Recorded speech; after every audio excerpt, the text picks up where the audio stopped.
Tentacle Nation, buckle up, because the star witness the village dragged in to topple a police chief is a 5-year drifter with more I don't recall responses than Ollie North during Iran-Contra. And today, we're pulling every stitch of his story apart. So we're talking about Officer Anthony Vicich, or as I now call him, the memory hole in uniform. Let's get into it.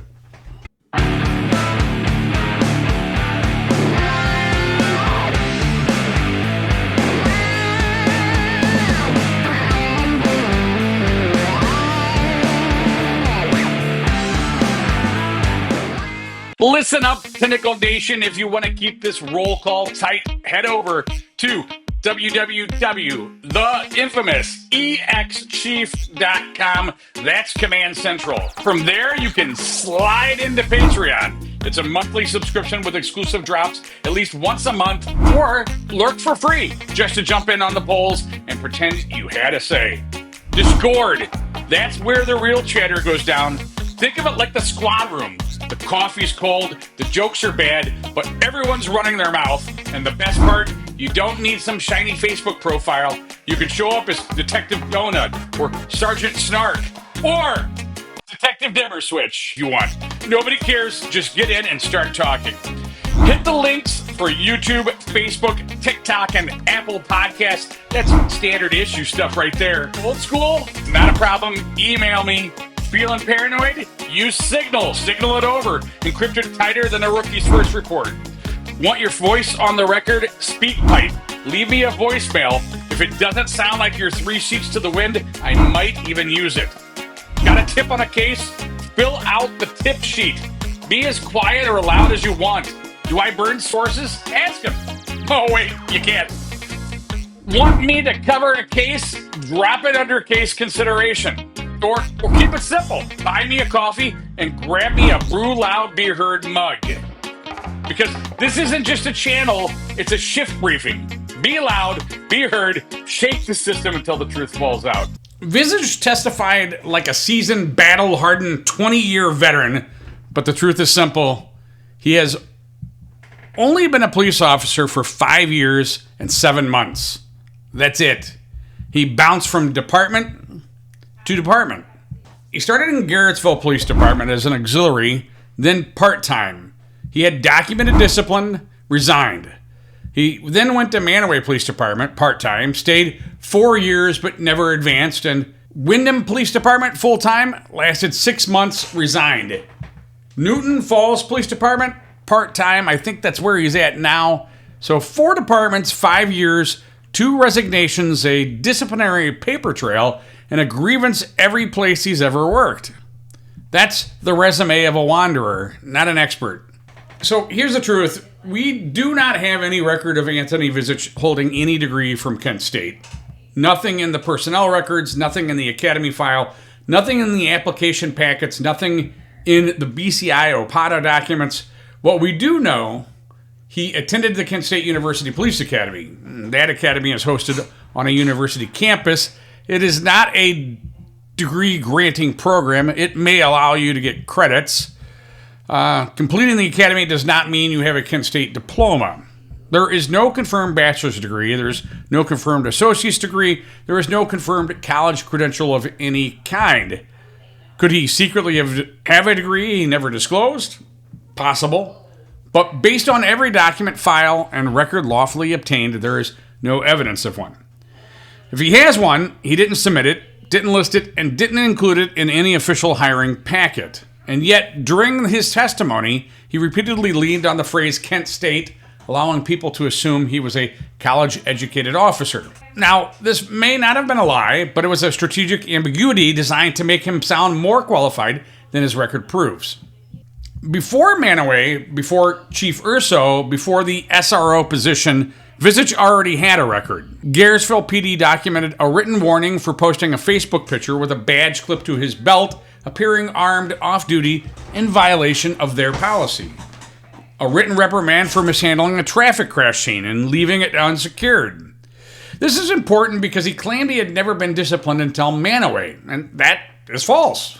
And this is where it gets interesting. When cross-examined, Vicich slipped. He admitted the source who told the chief was supposedly sneaking around, meeting with the superintendent behind his back, was the Windham Police Chief Richard Geringer, a chief from another town, not involved in Mantua, not supervising Vicich in Mantua, not present at the hearing, not testifying, not under oath. Yet this outside chief was one of Vicich's sources for what was supposedly happening inside Mantua Village government. This is hearsay stacked on gossip, stacked on resentment. On the stand, Anthony Vicich's memory did an amazing trick. He remembered everything that made Chief Urso look bad. But when asked about timelines, policy content, his own scheduling, his own physical, his own training, his own behavior, his own discipline, his own communication, his own complaints, his own actions at Crestwood, he suddenly had no memory. He said, "I don't recall more than 60 times." Yet anything he could spin into criticism of the chief suddenly became perfect clarity. He said he never received SRO training. He suggested the chief sabotaged him. He implied he was set up to fail. But the facts are unavoidable. Training was scheduled. Training was arranged. He received the registration confirmed. He forwarded it to the chief. And then he resigned before attending. He didn't never get training. He left before the training happened. He claimed he never received ethics training. But the record shows he completed. Ethics and professionalism in 2022. Ethics and professionalism in 2023. Ethics and professionalism in 2024. When called on it, he shifted the goalpost. Well, that was just state-mandated training. Ethics training is ethics training the last time I looked. He took it. He just didn't want to admit it. This is the heart of the resentment. He openly admitted he wanted the full-time road job. He wanted the supervisor track after 5 years. He believed the chief owed him those opportunities. He believed brothers leapfrogged him. He believed that Maroney leapfrogged him. He believed brand new officers getting opportunity was unfair. Every complaint he has, favoritism, toxicity, morale, lines up perfectly with not getting promoted. This was a personal career grievance dressed up as a moral crusade. Under questioning, he admitted, "I was checked out." Not at the end, not after the Crestwood letters. He admits he was checked out during the school year, barely into his SRO assignment. He wants to claim he was performing at full effort. He was doing the job correctly. He deserved the position. The chief sabotaged him. The school wronged him. He was calling himself checked out with barely 5.5 years total experience in the profession and acting like a 25-year-old burnout veteran when he hadn't even logged a decade on the job. Most of Vicich's accusations fall into 3 categories. Gossip. I'm going to give you some examples. I was told. Another chief said. The superintendent said. Someone told me. Number 2, misunderstandings. Some examples to look for. MOU interpretation. Plate running rules. Who supervises the SRO? When SRO training occurs? Who approved vacations? And number 3, 0 firsthand knowledge. Examples. Envelopes he never opened. Meetings he wasn't present for. Discipline he wasn't involved in, and leads violations he never reported. Complaints he never filed. He testified with confidence, but not with evidence. When confronted directly about why he didn't report issues, why he didn't review sign-up sheets, why he didn't check documentation, why he never confirmed his allegations, why he relied on third parties, why he ignored the chain of command language, why he contradicted the superintendent, why he didn't know the contents of the proof envelope, why he forgot events from only months ago, you guessed it, his answer was always nearly, "I don't recall." But somehow he recalled every negative thing he wanted the village to believe. Here's the bottom line. This was not a credible witness. This was not a whistleblower. This was not a seasoned officer exposing systemic misconduct. This was a 5-year part-timer with a history of discipline, who bounced between agencies, who wanted promotions he didn't get, who mentally checked out, who built accusations on gossip and guesswork, who couldn't remember his own timeline, who relied on an outside chief, Rich Geringer, for rumors, who resigned before receiving the training he claims he was denied. This is who they stood their case on. This is who they said proved misconduct. And this is why the truth needed to be put on the record today. Before I wrap up this monologue, a quick note for Tentacle Nation. Normally I break these interviews down piece by piece, stopping throughout the video to analyze, react, correct the record, and lay out receipts in real time. But things are moving fast in Mantua right now. New developments are landing almost daily, and episodes need to be pushed out while this is all unfolding. So today, after this monologue ends, I'm dropping the entire uncut Vicich interview, all 1 hour and change of it, immediately after my closing line. I've highlighted what I believe are the critical points, but as always, you don't have to agree with me, Tentacle Nation. Tentacle Nation wasn't built on blind loyalty. It's built on battering the receipts, debating them, pushing them, stress testing them, and demanding accountability. Now back to it. Tentacle Nation, as always, be loud, be heard, shake the system until the truth falls out. Truth, the whole truth, and nothing but the truth, will help you God. Yes, sir. Yeah, you do. I do. Your witness. Good evening. Can you please identify yourself for the record, please? Anthony Vicich, Okay, and where are you currently employed and in what capacity? Newton Falls Police Department. I'm a police officer there. Were you previously employed here at the village? Yes, sir. In what capacity? I was a police officer and then a SRO. What were your duties and responsibilities related to those roles? Well, as a police officer, you patrol the community in a vehicle and on foot, attend sporting events as needed, traffic stops, citations, go to calls, write reports. As an SRO, it's a similar capacity, but more community oriented. Your goal is to keep children out of the juvenile justice system. A lot of it's more informal, working with families, administration, counseling. Okay. You started part-time here at the village and then moved to full-time? Yes, sir. When did you move to full-time status? When I took the SRO position. Okay, and you took the SRO position in September of 2024? That sounds about right. Was there a delay in your official, even though you were working in that role, was there a delay in your, I guess, status here at the village officially becoming full-time? Yes, there was. And how long was that delay? I don't exactly recall. I believe it was around a month. And do you recall the reason for that delay? No, I do not. Was there administrative matters that needed to be taken care of by the chief in order for you to officially get to that designation? To your knowledge? I believe so. There may have been some kind of physical background issue going on there. And those matters were all to be taken care of by the chief's end, though, correct? I believe so. And who did you report to? Like on normally, or Yeah, I guess under your as a police officer, who do you report to? the chain of command was supposed to be, sergeant to the chief, but there was always some kind of confusion here. And you said there was some confusion. Like, what do you mean? The chief would want us to report to him for some things and the sergeants for other things. If you'd ask the sergeant, they'd tell you, did you ask the chief? If you asked the chief, he'd tell you, did you ask the sergeant? It was kind of a pinball game. So is it fair to say that the chain of command was not so structured as to be? Let me rephrase that question. Is it fair to say that it was fuzzy as to how the chain of command went? Yes. Okay. To your knowledge, are sergeants free to issue discipline without the chief's approval? Not to my understanding, no. Does the chief ultimately have final say in discipline matters Yes. and work schedules, Yes. assignments, Yes. vacation and leave approval? Yes. How are you made aware of the policies and procedures at the village PD? We have a thing called Lexipol. It's your policy manual, but instead of it being on paper, it's on an app on your phone that you can download and look at any time, and daily training bulletins went out every month. To your knowledge, did you ever receive ethics training here at the village? Not that I can recall.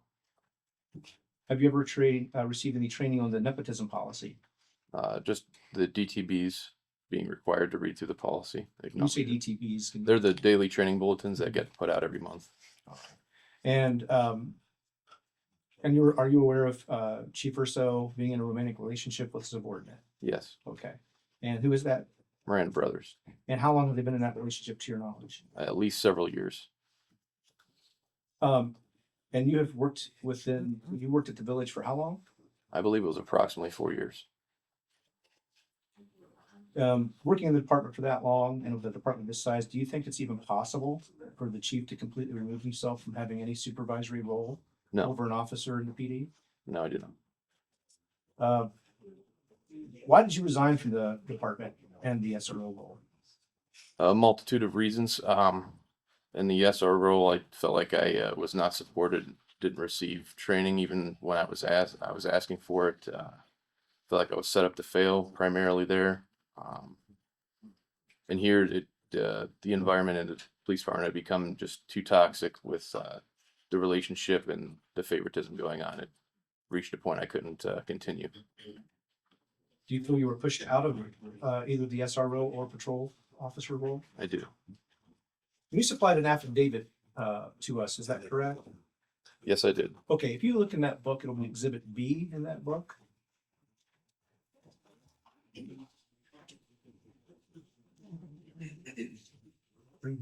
Yeah. Okay. And this is your attorney. I'm just letting him see the exhibits too. I guess we do go along. Okay. And I'm sorry, actually to turn to Exhibit B.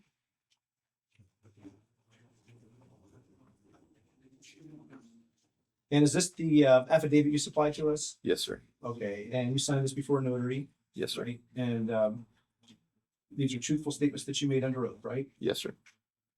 And in this affidavit, did it outline the basis for the reasons why you felt that you were pushed out, essentially? Yes, Okay.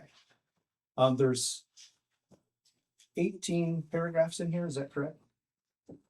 For 18 numbered statements? that is correct. So to help kind of move the hearing along, so we're not here for forever, what I would like to do is maybe cover your affidavit points that you've already issued. We won't cover the first couple of these because you've kind of already testified to those we'll talk about. So if you look at numbers 1 through 4, this is just, would you agree, this is basically one is saying that you're of sound mind, which I don't think is disputed at this point. Number 2 was that you were, stating how long you were at the role. And number 3, you explained your duties in here, which we've already covered. Would you agree with that? I would, yes. Okay. And of course, 4, we talked about the training that you did receive, ethics training. Let's start with paragraph 5. First of all, paragraph 5 refers to 3 exhibits, which you identify here as the in this as your letters that you had supplied. If you look at our exhibit P in that book as well, is our exhibit P the same as the exhibits 1, 2, and 3 that are in your affidavit?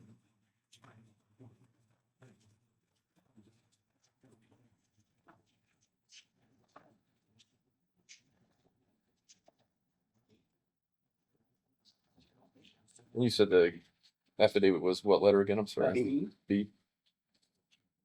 B or P, B, like boy? and then P. Yeah, there is a B and a P, yeah. That appears to be correct, yes. Okay.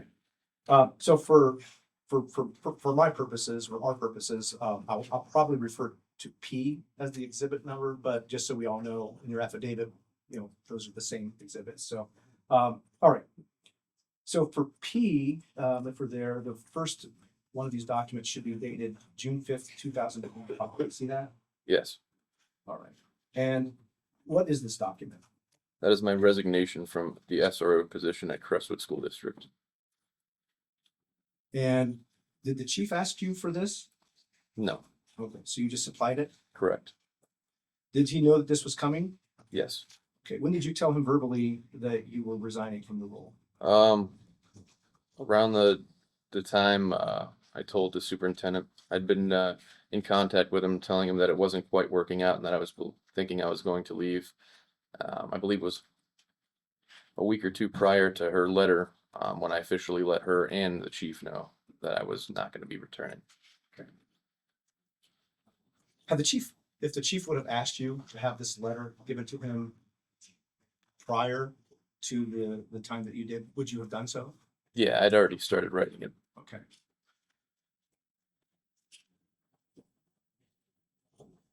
Now you state in here, the bottom part of this first page where it starts, as you are aware, I have faced a number of professional challenges. You stated here you were provided with no SRO training and very minimal guidance. What would you have expected as guidance from the chief? When I started the position, there was no on the job training provided at all. It was kind of thrown in sink or swim. So I was only going off of what I'd been taught when I first started with Sergeant Dunn. I believe I had an 8-hour training day with him in FTO, and then I was in contact with other SROs across the county trying to piece together what I was supposed to be doing. Eventually, I was provided an MOU, but I would have liked to have an instruction on this is the way it's structured, this is your job duties, this is what I've done in the past when I was an SRO, this is what I expect you to do, things outlined like that. And you received none of that? No. Were you also informed by Chief Urso not to speak with the superintendent? I was. And how did that come about? I scheduled a meeting with the superintendent to sit down with her and establish her expectations for my duties as SRO there. He didn't like that I had a meeting with her on that, and that's when he informed me that any communications between the superintendent and the department had to go chief and superintendent, and then I would have to come to him, and he would then go to the superintendent rather than me speaking with her direct. Now, when you were serving as the SRO, did you talk with other SROs? I did. And so how did that communication come about? The SROs in this county have meetings with each other to discuss, different ongoings, updates. I believe they occurred about every 3 months. I maintained a professional relationship with a lot of them, had their personal cell phone numbers, would text and call them regularly. Did you seek their input about whether it was normal in their role as SRO for the chief to tell them that they can't communicate with the superintendent? I did. And what did they say? They said that is not the norm.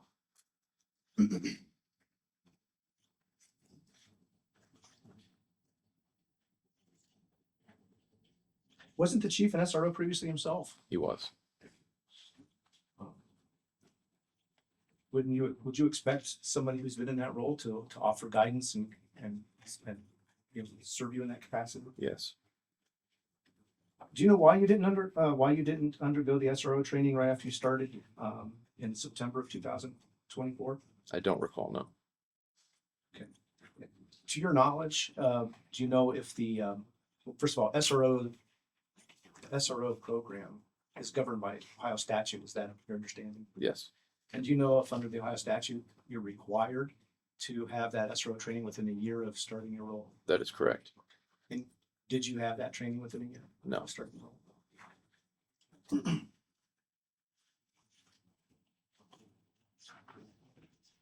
And the Ohio School Resources Officer Association provides this training, doesn't it?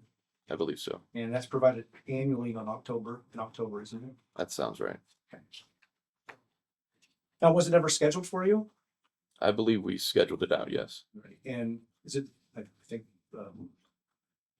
opposing counsel supplied, I didn't see it, but some sort of receipt or something for this training. Was it your understanding it was scheduled though for this October, like this month? Yes, And you started in the role last year, right? that's correct. Even if it was scheduled prior to the expiration of your SRO role, October of this year is not within a year of your starting that role, is it? That is correct. Okay. Oh, thank you. Let's turn to your next letter. It's also in P. It's dated June 17th at the top. And it should say subject rebuttal. Yes. Okay, what was the purpose of this letter? This was my response to the Crestwood letter that I received of them not wanting to continue with my services. When were you supplied with that letter? I don't recall when I was supplied with that. Did you know that this letter was coming? I did not. Did you know it was even being sought? I did not. Now, you had also talked about you have this SRO group that you talk with. Did you happen to talk with them about whether it would be it's customary or normal in their experiences to have these types of letters issued? I did bring that up, yes. And what was their statement? They said Objection again to the hearsay. You can go ahead and answer that. they said they've never seen that before.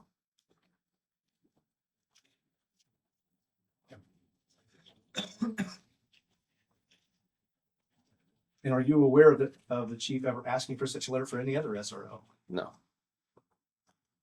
Why do you think this letter was requested? I don't really know why it was requested. Do you know if this was placed in your personnel file? Yes, it was. If it was placed in your file, do you believe it would have hindered your ability to be selected for an SRO again? Absolutely.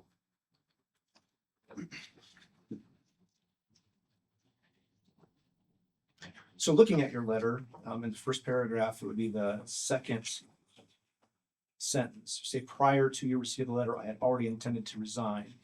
Conclusion. Did you make the chief, and you made the chief aware of that prior to this letter? Is that right? Yes. Okay. Let's go to the next page of your letter. At the top of this, I know it kind of carries over from previous heading, but at the top of this, you say, you directly stated to me that the police department would not be used as a revenue source. Can you explain what you're referring to here and how it's going out? Yeah, that's under the license plate checks in the parking lot. To my knowledge, we as law enforcement have to have a legal reason to run license plates. And I had a misunderstanding that the school was a private area. To me, there was nothing outlining in the MOU of us being able to run license plates at the request of the school. I brought that issue up to Chief Urso. I even remember where we had this conversation. I expressed to him that I was being pushed to check these license plates and run them for the purpose of enforcing their parking pass policy to generate revenue, as it was stated to me by a building principal. I felt that was outside the scope of what we were legally allowed to do when it came to running license plates. Chief Urso advised me that we would not be running license plates to be a revenue source for the school to enforce their parking policy. So when that was identified as a fault of yours, you had actually sought the chief's input on that prior to making the conclusion. Correct. Would you have expected the chief to have somehow corrected that statement in the Crestwood letter when he was aware of this conversation with you? In other words, probably is a bad question. Would you have expected the chief, knowing that you had this conversation where he said we're not going to run these plates, when he saw this comment directed to you in the Crestwood letter, would you have expected him to have corrected that statement, and by stating that you and him have discussed this? Right? Yeah, I would have expected him to address clarify the purpose. Yes. I'm sorry if that wasn't a clear question. You also state on the next where it says monitoring during lunch periods.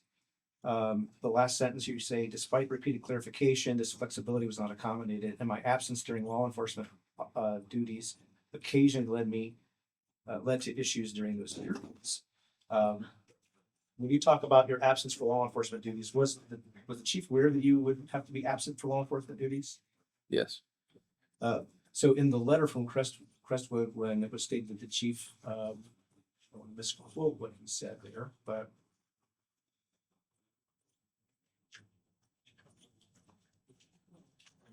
one second here.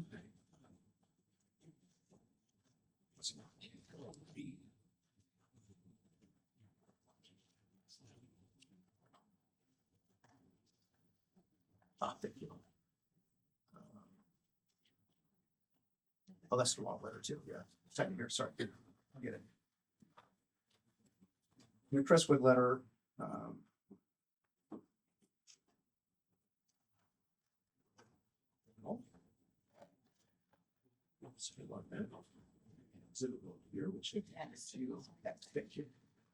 yeah, there it is. I hope I had looked at my exhibit numbers. So exhibit X in that book, this is the letter that Crestwood wrote that you were responding to. I just want you to identify and make sure that is the right letter that we're talking, that you're responding to. That is correct. Okay.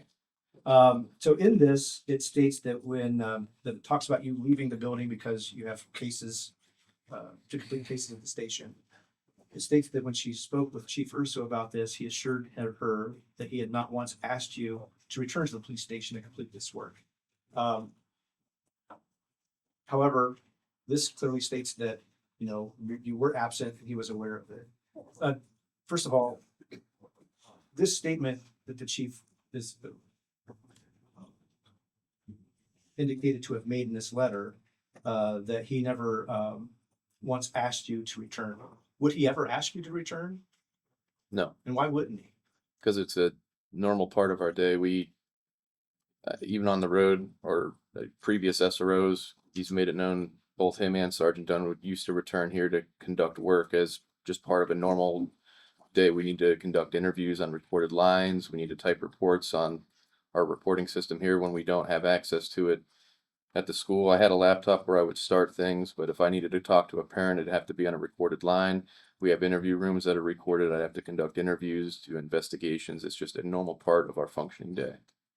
And that would be part of your normal duties as a law enforcement officer, right? Yes, sir.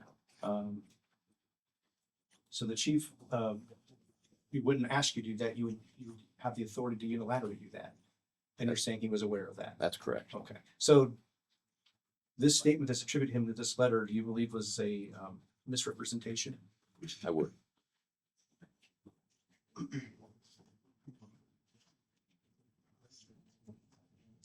It also states on here, returning to the department to complete work. This I'm sorry, back on your letter in P, June 17th letter we were talking about. Second page down toward the bottom. It says returning to the department to complete work. Yes. You address what we just talked about, don't you? You state, while the superintendent asserted you never requested that I return to the police department, you were aware that I did so for law enforcement matters originating within the school. And you also confirmed that past SROs routinely basically did the same, right? That is correct. And do you recall when you had this conversation with the chief? I do not. Okay.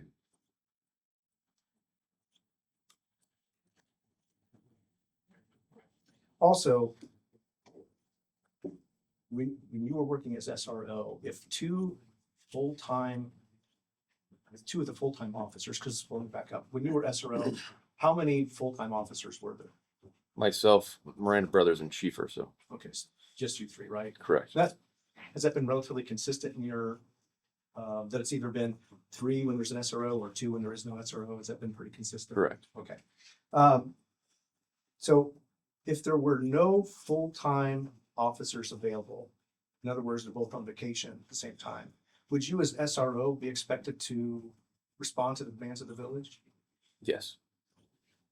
And the chief would be aware of that as well, wouldn't he? Yes, So wouldn't you have expected him to share that with the superintendent? I would.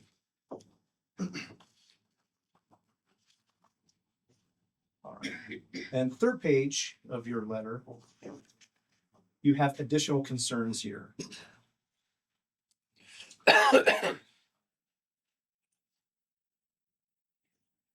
And it starts off here that you talk about over the course of your employment. Let me see if I'm looking at the right one here. That's right, I'm looking at the wrong letter.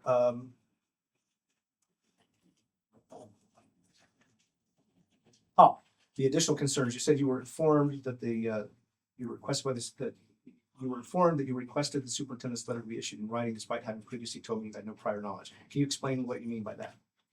When he showed me the letter, I'd asked him if he knew about it or knew it was coming or anything like that. And he told me he had no knowledge of it, and it just appeared in his email.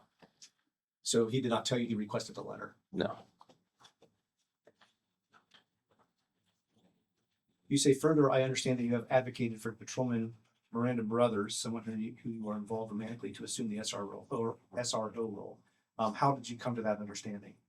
I was told by the superintendent that Chief had conversations with her, pushing Miranda towards that position, including meetings where at least one of the meetings Miranda had been brought along with Chief Urso to that meeting with Miss Curtis. Okay. The next letter, it's also in this P, since I put them all three together, is also dated June 17th, and it says formal resignation. See that? Yes, sir. Okay. I just really want to get to the second page of this. In the second page, you have two paragraphs where you essentially state you feel it necessary to formally document professional and ethical concerns that you have contributed to your decision to leave. And you state in here that you have observed what you believe to be a conflict of interest involving the chief and another officer who is engaged in a romantic relationship. Is that Officer Brothers? Yes, sir. Okay. And you state in here you believe this relationship has resulted in preferential treatment and biased decision-making that has adversely affected your professional development, limited opportunities for advancement, and undermines your ability to carry out a fair and impartial manner. And then you continue to the second paragraph here, stating that these actions have not only impacted your own experiences, but have contributed to a broader pattern of dysfunction within the department. And you indicate that this has been observed among both current and former employees, many of whom have expressed similar concerns regarding unfair treatment, inequitable scheduling, and an increasingly strained work environment. Leads to more decrease in morale, trust, and operational cohesion. Did you, in your affidavit, attempt to address more specifically some of these concerns that you're addressing here? Don't recall offhand. B. B. Thank you.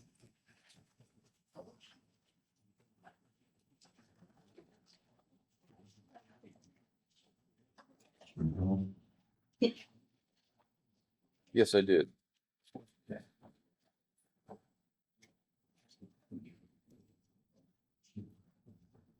Well, let's go through your affidavit then. We stopped at paragraph 5 when we wanted to go through these letters. And you state in the rest of paragraph 5 that the chief would have meetings with the school principals and administration without you present. And even bringing Miranda Brothers, at least to one of those. That's what you just testified to, right? You Yes, covered that. And you do indicate in your affidavit what you just testified to, that you spoke with other SROs about this, and they said that is not. Correct. Let's talk about paragraph 6. Well, let me back up. In paragraph 5, how do you know the chief met with principals and administration? It was a combination of being informed by school staff and the superintendent and observing his vehicle there. I was also informed by another police department that he'd been in contact with, that he would wait until I'd go to the other schools and have these meetings so that I wasn't there. I would do drop off at the elementary school, and that's when he would come up here to meet with them. Did you feel that was undermining you as the SRO? Yes. When both you and Officer Brothers were interviewing for the SRO role, were you both supposed to rotate weeks when you were interviewing, or how did that work? I don't know of any scheduling that would have been something that I wasn't involved in. So when you were interviewing, or when you were being vetted, I suppose, were both of you filling in with the SRO? Yeah, we were. Yes, we were both filling in the school. Yeah. Okay.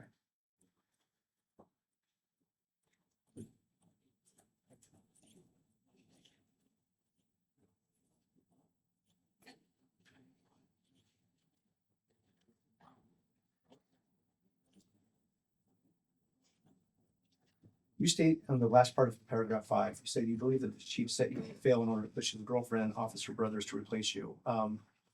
What led you to that conclusion? The combination of the unscheduled meetings, the information that I'd received from various different sources, especially with her being present there for a meeting, meetings that I wasn't invited to, had no knowledge of, not directly from Chief Urso. The lack of support I viewed as a tactic to push me out eventually.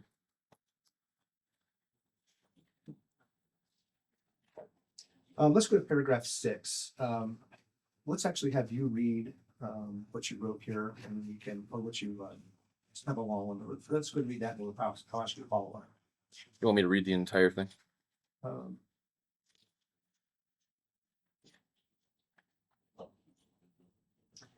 Yeah, let's read that entire thing. Okay. Early into my career at the department, I expressed interest in becoming a full-time road officer to the chief. Later, the chief sent out an email internally about the availability of the position, but I was not included in the email.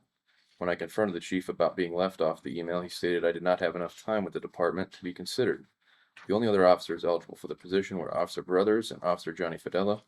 Officer Fidella already had a full-time job, causing him to voluntarily drop from the running, which left the only remaining option as Officer Brothers. Later in my career at the department, another full-time position opened, and the chief allowed brand new officers, while still in the FTO program, to apply without mentioning they did not have enough time with the department. I believe this was favoritism and disparate treatment, as this full-time posting did not affect Officer Brothers. So approximately, if you recall, when did the first email that you're referring to go out? Very early into my career, I would say within the first year or two. Okay. Do you know how much time elapsed between that email and the second instance where you said he reached out again for another opening? Again, that would have been at least another year or two, so my third or fourth year. And when you state in here that you expressed interest, that he sent out the email, but you were not included, he told you didn't have enough time. But yet Officer Brothers was included in that email and ultimately got that job. That's correct. How much more experience does she have than you? She was in the academy class before me, so I would say a year, maybe less. Okay. It's not a lot of difference, is it? No. Okay. Were you also in the, if you recall, at the time of that email, were you in the FTO program? I don't recall. Okay. But you're stating then subsequently, and this would have been after Officer Brothers was already a full-time officer, he sent out another email. You said this was later in your career, and he allowed brand new officers who were in the FTO program to apply. Sure. Maybe everybody understands. Can you explain, though, for those who may not understand, what the FTO program is?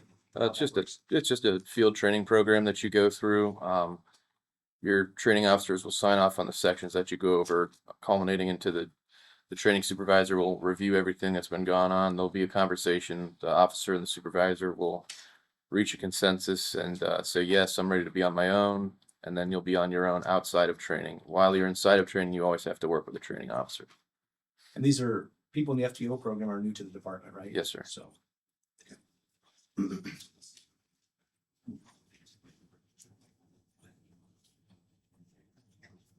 Which officers were in the FTO program who received that email? Do you recall? I do not recall. No problem.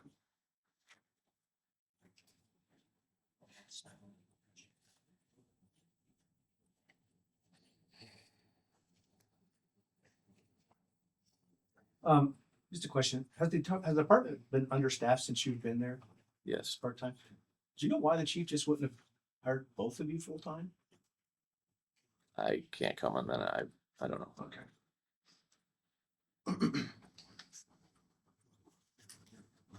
Let's go to paragraph 7. I'll have you read that as well, and then we'll follow up with questions here. You said you want me to read this as well? Yeah, 7 as well, please. I also expressed interest in applying for a supervisory position. The chief declined this possibility, citing the department needed to hire new people and have to put on a written test to determine fitness for the position. Shortly after, a supervisory position was open and filled by Officer Paul Maroney. I was never included in the email that went out stating individuals interested in the position needed only to submit a letter of interest and not a written test to determine eligibility. Officer Maroney only had to submit a letter of interest and did not have to complete a test. The promotion was deliberately kept hidden from me until the week of Officer Maroney's swearing in as a supervisor. Okay. So you had expressed interest in applying. The chief declined, stating that he needed to hire new people. When he says hire new people, what does that mean? Like there wasn't enough staff for another supervisor? Correct. Okay. When he sent out when you say shortly after the supervisory position was open, how much of a time frame are you referring to? I don't recall. Okay. Was at the time of this supervisory position being open, was there more, were there newer people or more people in the department? I believe so. Okay. Was there a lot more people? I would say a lot, no. Okay.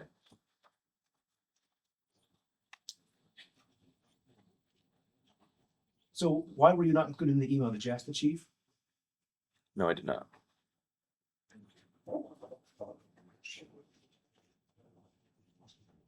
Okay.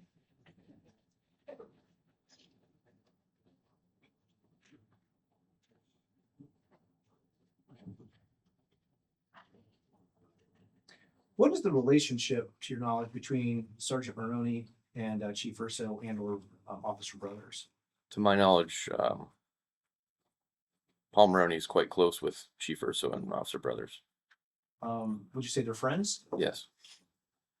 Friends with Officer Brothers, you said? Yes, sir.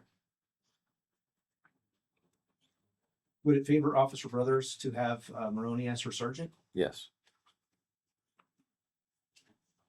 So is it your opinion that if she would have had, or could have had a voice in selecting her sergeant, she would have picked Sergeant Maroney? Yes.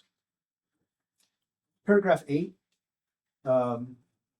Let's read that, please. In another instance, a random complaint was filed for the lack of officer presence during a period of time and stated a police cruiser from a different jurisdiction was present at the department. The chief conducted an investigation and issued me written discipline for being on station. This was something almost everyone at the department did, including the chief and Officer Brothers. To the best of my knowledge, the chief did not vet the complainant and never followed up on it. This is another example of the chief treating me differently from other officers. Do you know approximately when this occurred? I do not. Was this after you were in the SRO role?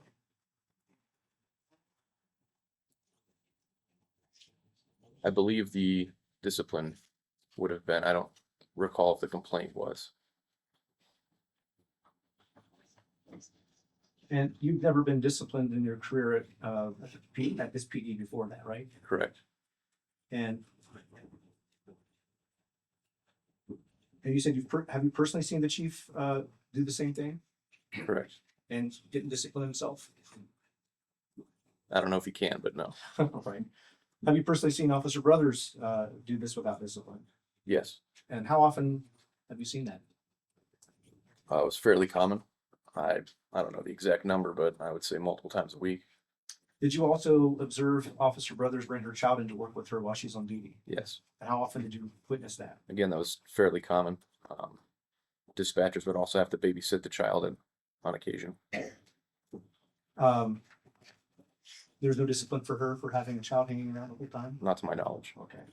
So can you explain to me why you would be disciplined for having essentially what I understand you saying here, and you were disciplined for essentially having a visitor too long, and why somebody wouldn't be disciplined for having their child there all that time? I have no idea. And again, you got your first discipline after you started in the SRO role. I believe so. Okay.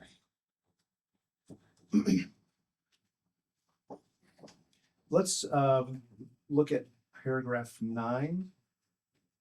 I think already covered this. You said that you were never clear who to report to. The chief wants you to report to him for certain things, sergeants for others. You mentioned that. So I don't think there's anything more we need to cover on that one. Let's go to paragraph 10. And can you read that, please? The chief would intervene if Officer Brothers was going to be disciplined. One time, Officer Brothers pulled someone over for an OVI but forgot the proper procedure. Another officer from another jurisdiction had to come out to assist Officer Brothers because she was crying. Officer Brothers was supposed to be disciplined for this instance by a supervisor, but the chief intervened. If Officer Brothers had been disciplined, she would have been suspended because she had a previous discipline. Officer Brothers received a verbal reprimand instead. Do you know approximately when this occurred? I do not. Do you know who was supposed to handle her discipline? I'm sorry. Who was supposed to handle her? That would have been Sergeant Dunn. So if you in a rank and file system, the sergeant would typically handle discipline. Is that correct? Yes, sir. And would it be subject to review and approval of the chief? I believe so. Yes, sir. But you're saying in this situation, the chief bypassed the sergeant on that. Yes, sir. Did you know if the sergeant wanted to issue a higher level discipline? I believe so.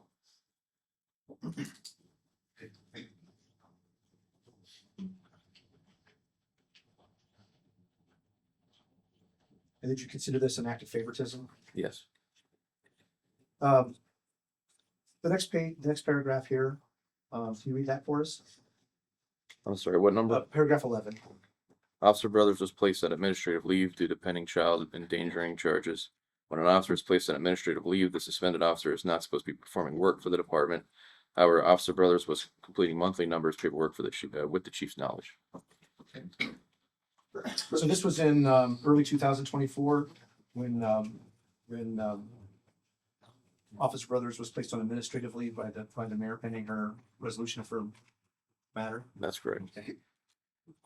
In your experience, is it customary for a police department to place an officer who's under that type of criminal investigation on administrative leave, visit pending resolution of the issue? Yes. Typically, or when you say typically, are officers on administrative leave supposed to be performing work? No. Okay. So you say that she was completing monthly numbers paperwork. How do you know that? I was told about it by another dispatcher, and when I came on station, I was also on my own leave of absence that I voluntarily took. I believe I recall seeing an envelope with her handwriting on it in the chief's mailbox. And that you see an envelope, was it of these monthly numbers paperwork? I believe so, yes, sir.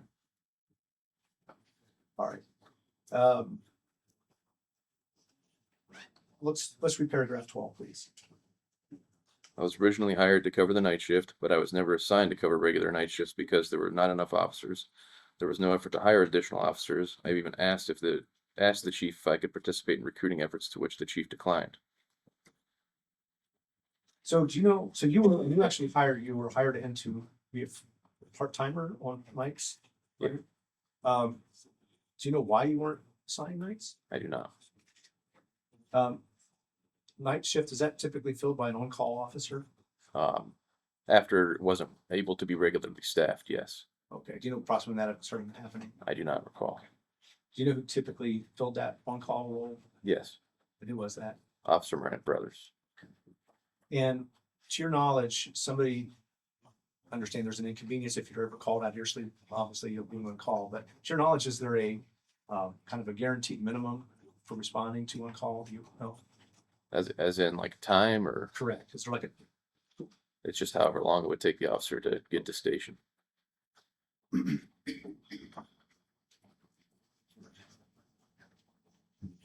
did chief ever ask others if they wanted to be on call? Not to my knowledge, no. You never asked? No. You applied for nights? You started? I was just brought in for the purpose of filling nights. So when did you ask the chief about helping with recruiting? I don't recall the time frame, but it would have been earlier into my career. And what brought that about? Just a need to, or a want to help out the department, help it grow. Again, you were aware it was understaffed, Yes. right? So if the chief claims that problem with staffing here is the national shortage of officers, would that fully explain why he's unable to fill the openings in your opinion? I do not believe so, no. Other departments you have worked with and around the area, do they have so many openings go unfilled? Depends the department to department, but there, at least in my experience at Newton Falls, there's a steady stream of applicants. And they have the same shortage of officers nationally that we I would say so. have here, right? Do you believe that the chief had put sufficient effort into filling those vacancies? I do not. He didn't take you on your offer to go out recruiting, did he? No.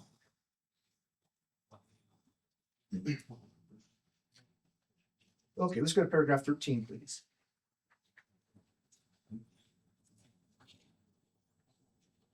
Want me to read Paragraph it? 13, yeah, please read it. I'm so sorry. Yeah, please. I've witnessed children and dogs of on-duty personnel at the department. At times, these children were sleeping in dispatch under the Leeds terminal. It is a Leeds violation to have individuals who are not Leeds certified exposed to information contained in Leeds. It is also not safe or professional for children and animals of department employees to be allowed to hang out in a police department.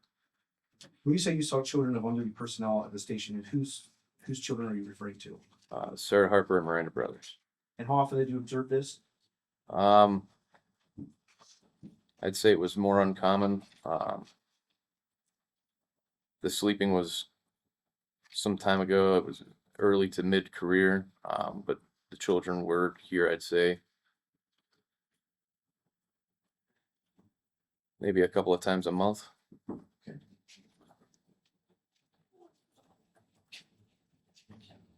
And were dispatchers watching them? From time to time, yes. Whose dog did you see at the station? Rand Brothers. How many times approximately did you see this? A handful, I'd say maybe a dozen.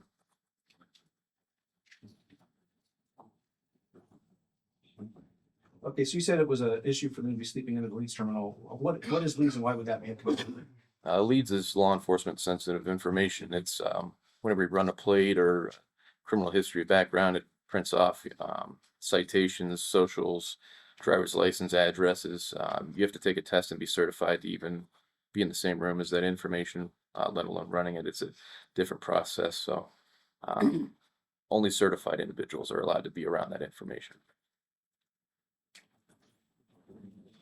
Do any of the other departments you've worked in allow employees to bring their, or officers or dispatch to bring their children or personal dogs into the station with them? No.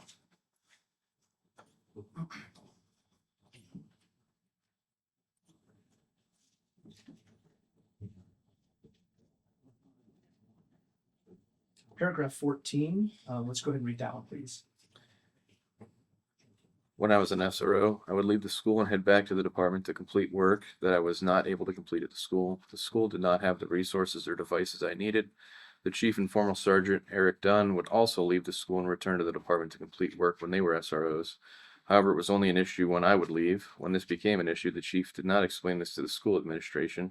Rather, he took it as an opportunity to further disparage me towards the school. And when you say further disparage you, is that in reference to the letter that we talked about where he said that he never authorized you to leave? That's correct. Okay. All right.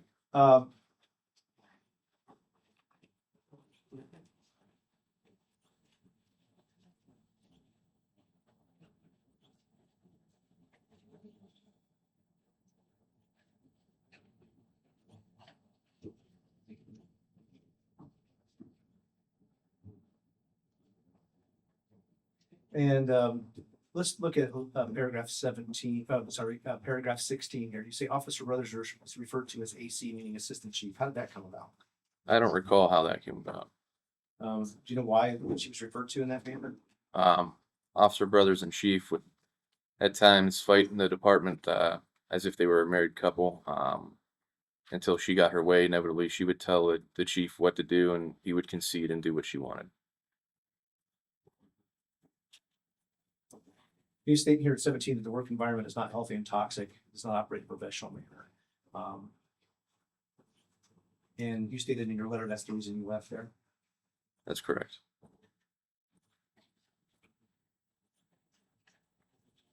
And I know we asked earlier, but you state in your letter or your affidavit that you do not believe the chief can be impartial when it comes to Officer Brothers. Is that still your position? That's correct. Okay.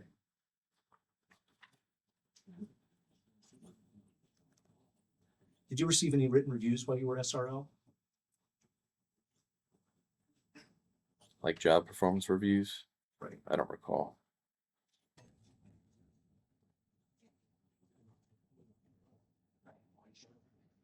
I'm gonna give you 3 pages now too, so what that means. Oh, that's not good. This one's repeat. There's a little, we don't have that one to see. Let's see, just, Christmas, we just let me know. Oh, there we go. This is one that says, okay, all right, where this page comes through. What exhibit number is this one gonna be? We're gonna make this one 2.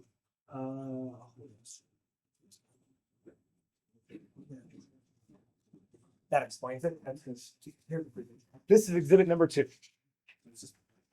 What order do I need? Is it this the front or are you still? Yeah. I should follow the right.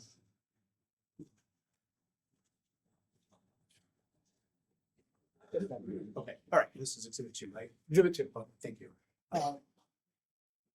Looking at exhibit 2, can you identify that for the record? Appears to be a text message chain between myself and the chief. What is the date period of the text message chain?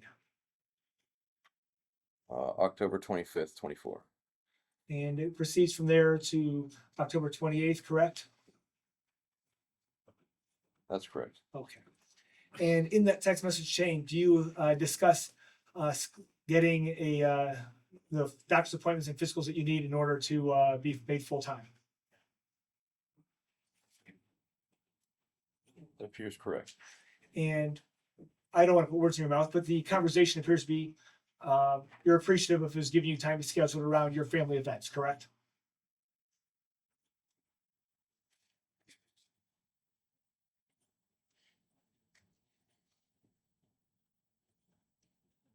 That appears correct. Okay. And I'm not asking you what family event was going on, whatever it was, that has nothing to do with what's going on here. But by the time you completed the physical, it was either the very end of October or early November, correct? That would appear correct. All right. Now, how often does the state offer SRO training? I'm not aware. I believe a couple times a year to one time a year. Okay. And in 2024 to 2025 school year, the only time it was offered was October of 2024. Is that correct?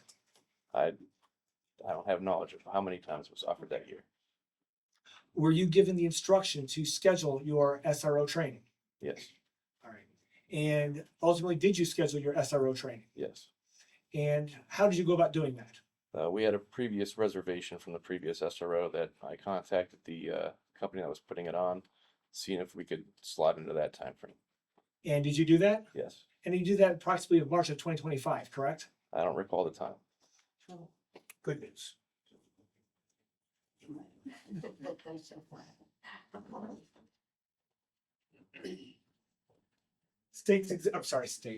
Exhibit 1.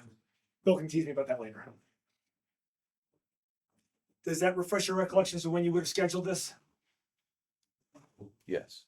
And when did you schedule your training?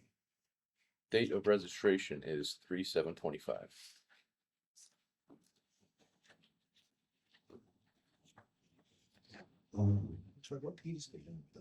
He said this. Now, this one I did not have extra copies of, so please take a moment to read that. Oh, okay. I did not have a chance to make extra copies of it.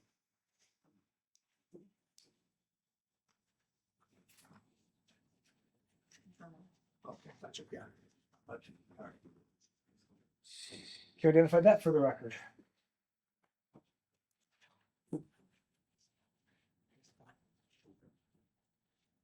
This is the confirmation email from the registration. And that's an email that you wrote to the chief, Forwarded, yes. forwarded to the chief after you completed your registration process. Yes. Was there any way the chief could have registered you for that class before you were completed your physical and were made full-time? I don't know. Okay. Those are chief's responsibilities, not your responsibilities, correct? Correct.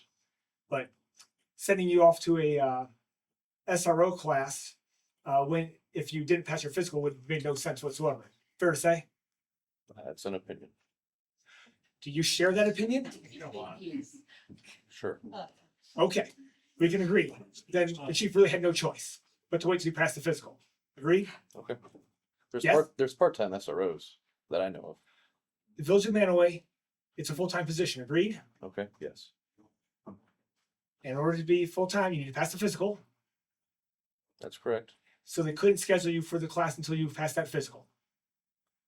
Correct. Is there anything the chief could have done to get you that schedule your physical faster than you did? Not to my knowledge. Okay.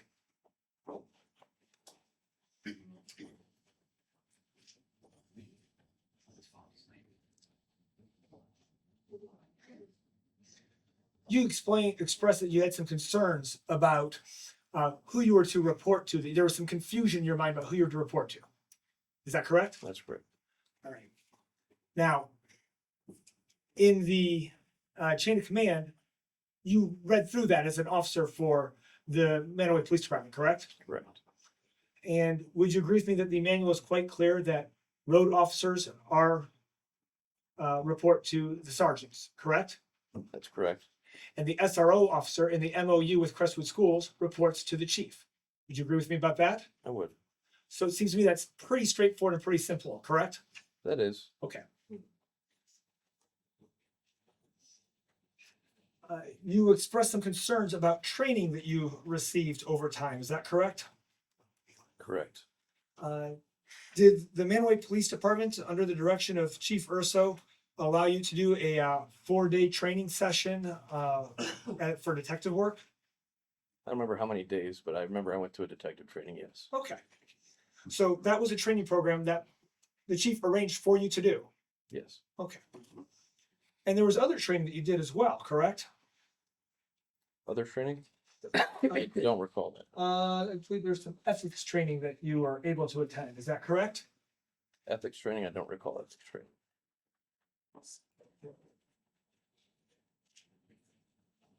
May 24th, 2022, CPT ethics and professionalism training. You did that? You're referring to the state mandated training. That's not department training. You were able to perform that ethics training, correct? The state mandated, yes. Okay.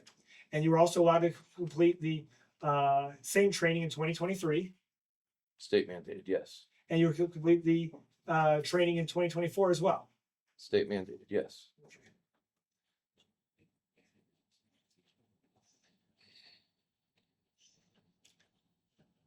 At any point in time, was the Village of Mantua deficient in providing you with training opportunities? I believe so, yes.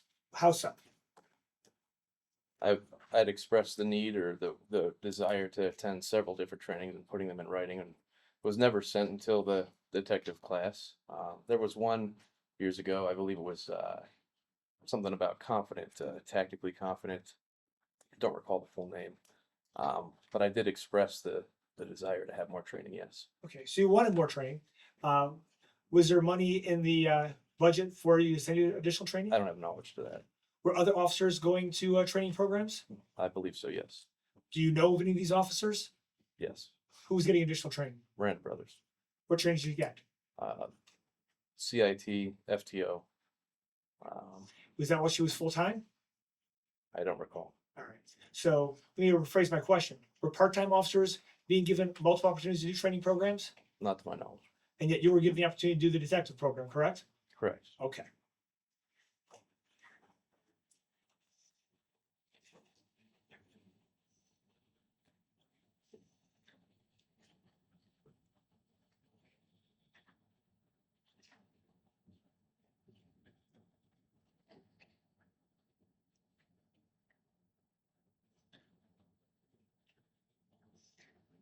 And you stated that you wrote your letter of resignation and that it's dated June 5th, correct? Correct.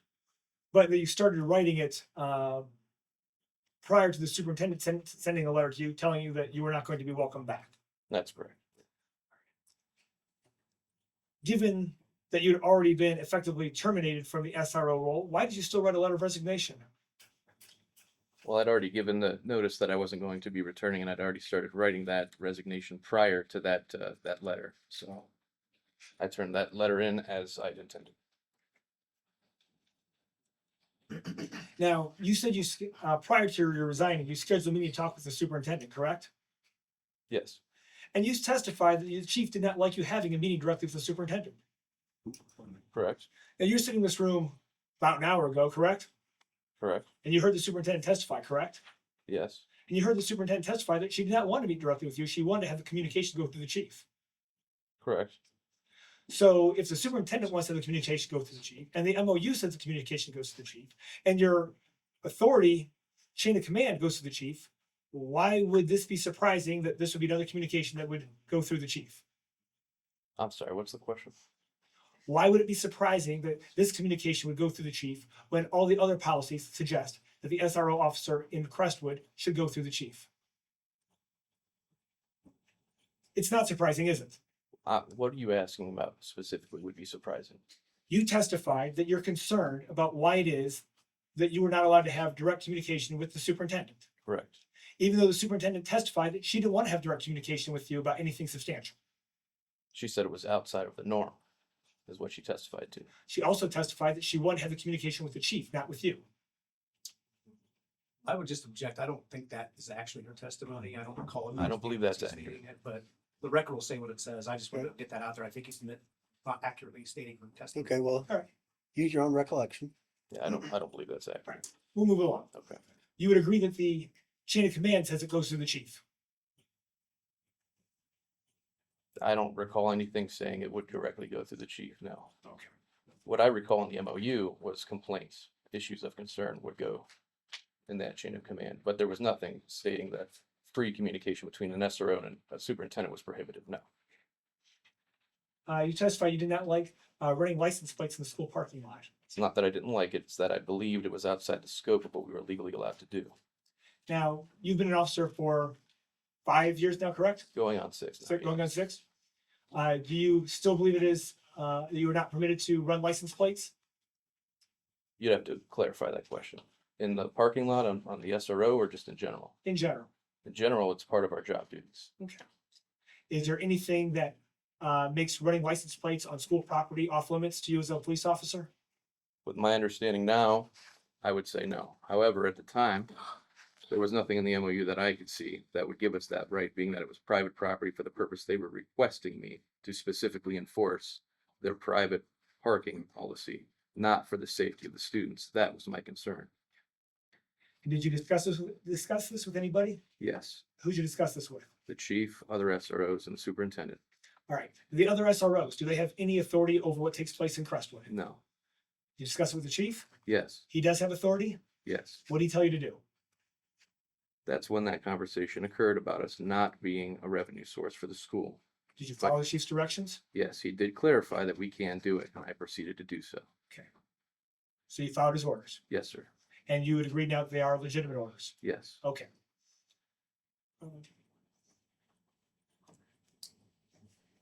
How much time did you spend monitoring the lunchroom while you were an SRO officer? Every day. Every day. Did you ever go back to the station to work on reports Yes. during the lunch hour? I believe an investigation did hold me over the lunch hour at least once or twice. Yes. You're aware that the Manaway assistant principal alleges that you would leave the school to do Manaway Police Department work, not school work? I'm not aware of her allegation of that. No.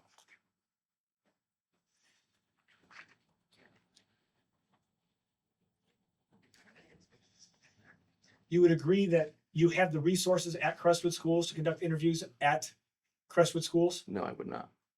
You believe that the school itself does not give you the resources you need? I would agree to that. All right.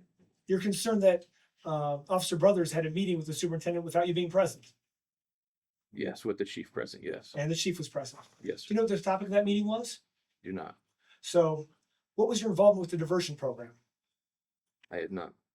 And if that meeting was about the diversion program, would there be any reason for you to be there if that's a program you have no involvement with? Yes, there would. Tell me about that. The SRO is a direct link between the police department and the schools. They should be, and it's clear in the MOU that they are the direct contact in that link.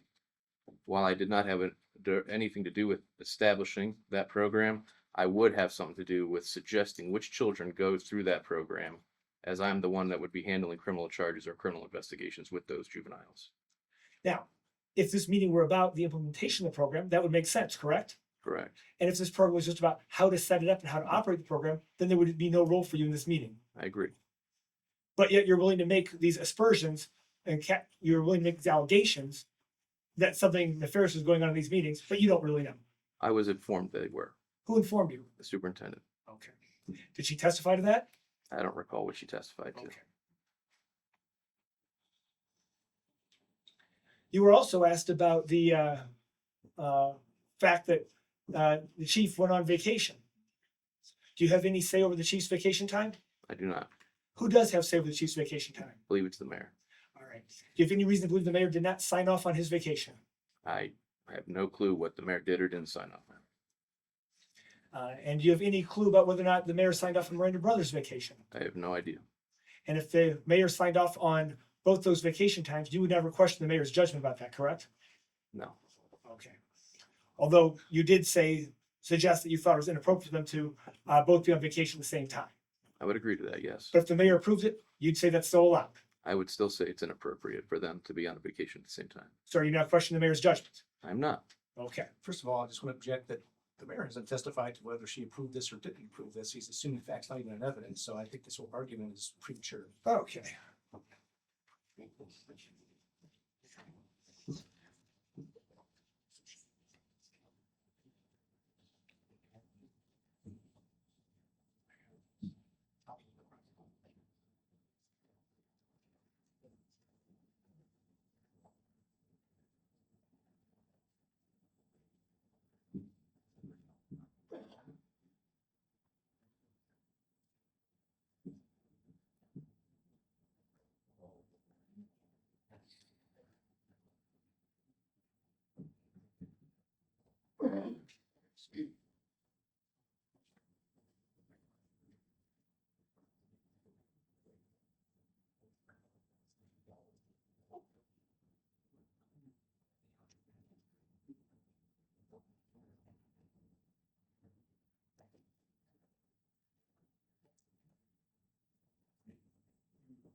Did you ever fill out a vacation request or a time off request while you were working for the Village of Mantua?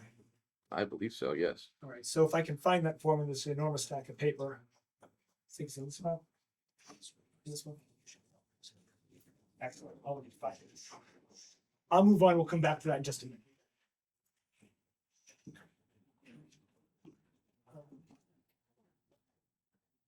You said that other officers told you about the chief would go meet with the superintendent while you were on duty at the elementary school. Is that correct? Yes. Who told you that? I don't feel comfortable giving you their names. Well, you're under oath, so I'm going to ask you. Who told you?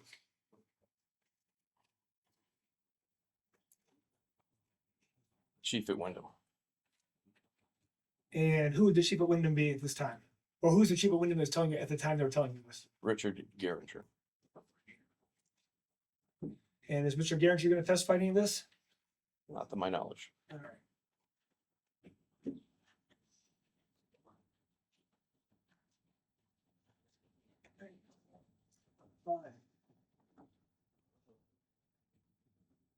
In 2021, you sought to have a supervisory role. Is that correct?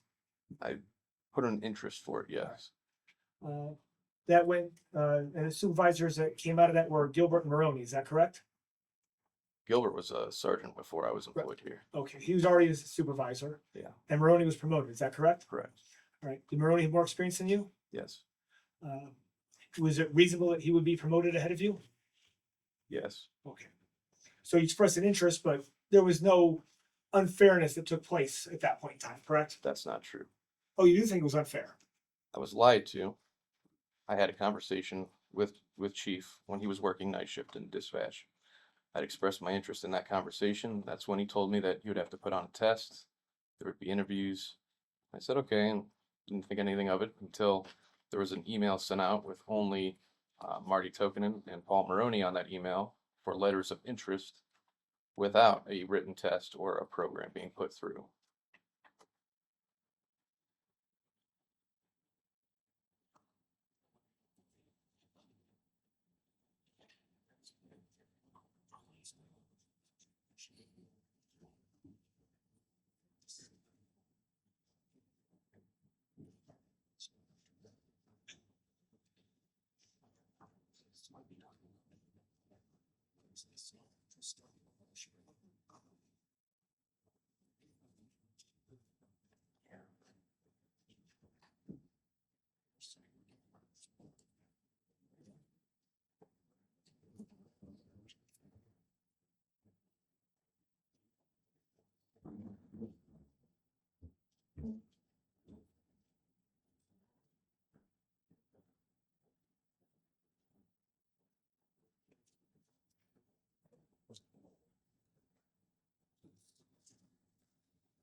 Right.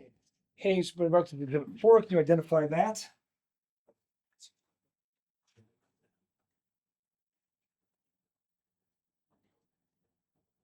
I'm sorry, what are you asking me? Your Exhibit 4 is that email coming out from the chief expressing what the requirements were for adding another full-time officer?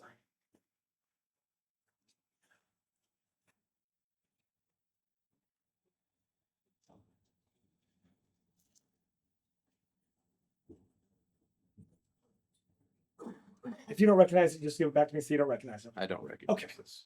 All right.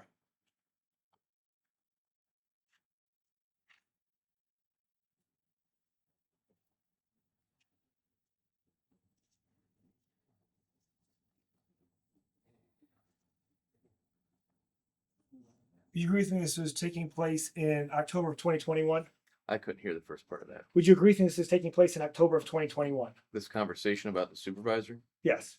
And the period for moving to a higher position was in 2020. October 2020. I don't recall when that conversation happened. Were you still on probation in October 2021? This conversation was well into the late part of my career, the supervisory position. All right. So in 2021, do you believe you were being disadvantaged and not being promoted? We're talking about two separate things now. I know. So I'm asking you about 2021. Okay. What's the question? Did you believe you were being unfairly disadvantaged in 2021 with respect to promotions? I was never interested in a promotion in 2021. Okay. Being full-time or promoted to supervisor? Full-time, yes. So you're just becoming full-time in 2021, promoted from part-time? Yes. All right. And there was a job opportunity in 2021, a full-time position available, correct? I don't recall. Okay. Were you still a probationary employee in 2021? I don't recall. All right.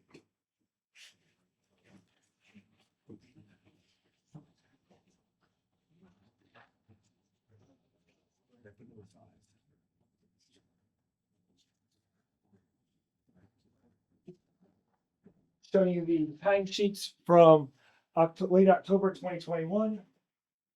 Is your name on there? Yes. It's at the bottom, correct? Yes. Separated from the other employees, is that correct? Yes. Is that because you're still on probation? I don't know why it was like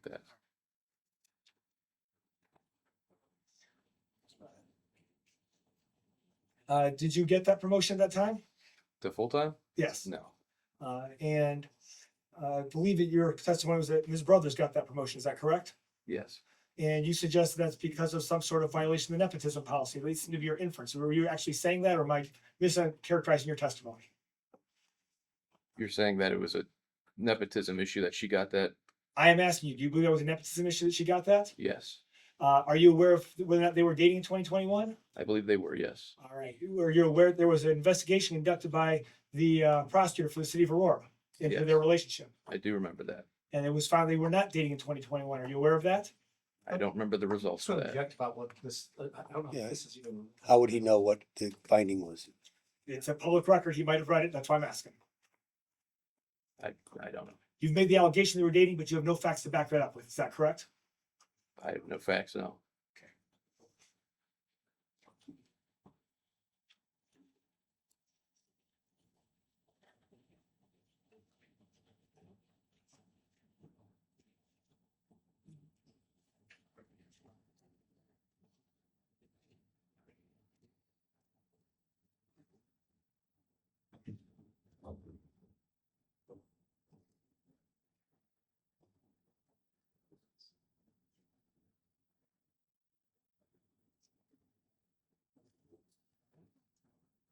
G6.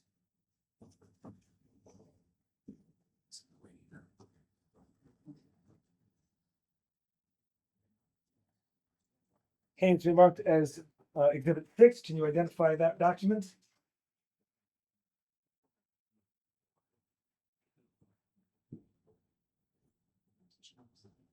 Let me help you out. Is that a Village of Mantua request for leave? Yes. Is that for Chief Urso? Yes. Now, you wouldn't have anything to do with filling out this document, but you're familiar with this type of document for the Village of Mantua, correct? That's correct. And it requests leave beginning May 26th and ending June 1st. Is that correct? Yes. And at the bottom of that, is that document signed by anybody in particular? I can't read the signature, but it is signed. Okay. And who would be the one that would sign off on these things? I'm not sure of that procedure. I don't, the name says mayor, but I can't read the signature. Okay. So it's mayor's, somebody signed in the mayor's line. Correct. Okay. And that document is dated February 12th, 2025. Yes. So when it was earlier concerned that there's a fact assumed, not evidence, and by the way, attorney was right about that. I was assuming a fact, not yet an evidence. But now we have evidence that the mayor did sign off on the vacation time in February 2025. Yes. Okay.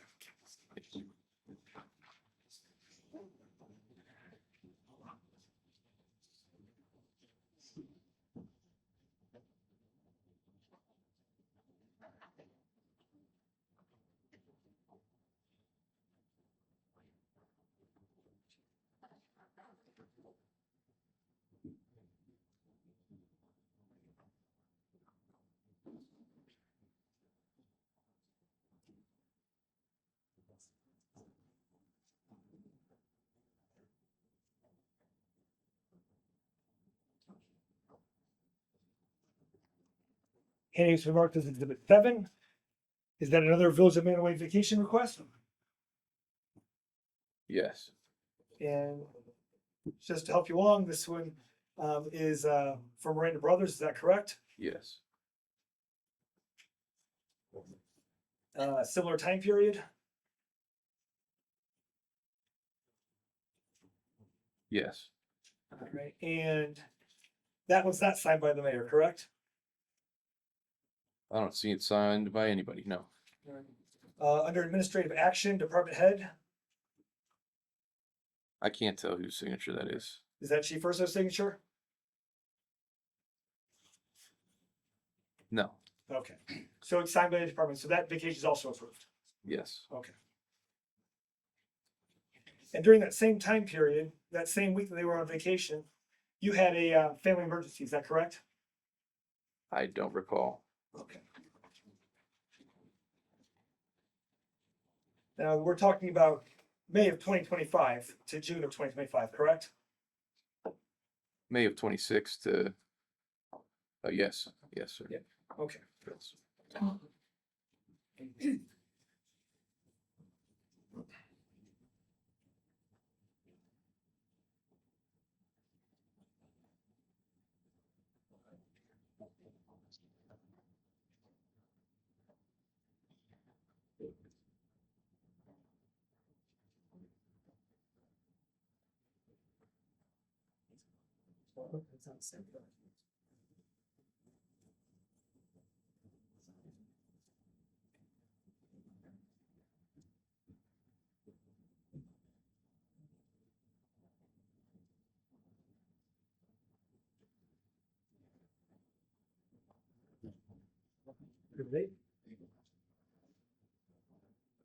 Okay, so marked as exhibit 8.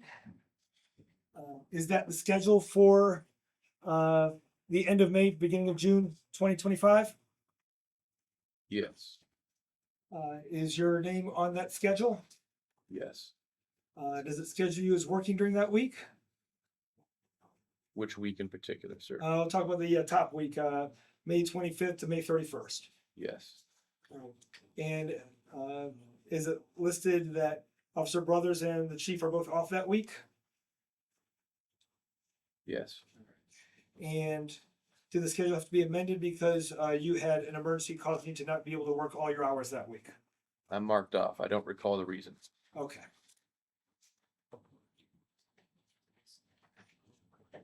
And that's just a few months ago, correct? Yes, sir. But your memory's does not recall why you suddenly took off the week that the other 2 full-time officers were on No, I do not. vacation. You don't remember why you were unable to work that week?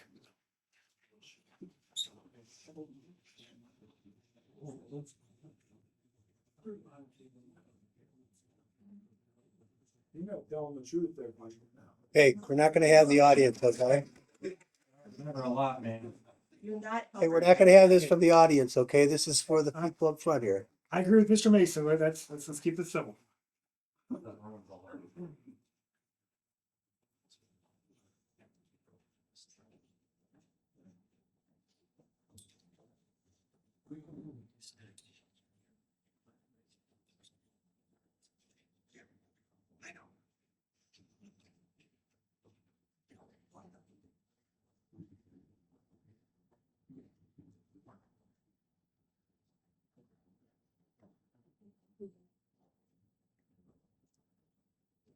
You made the allegation that if Officer Brothers were to choose a sergeant, she would want Sergeant Maroney to be her sergeant. Is that correct?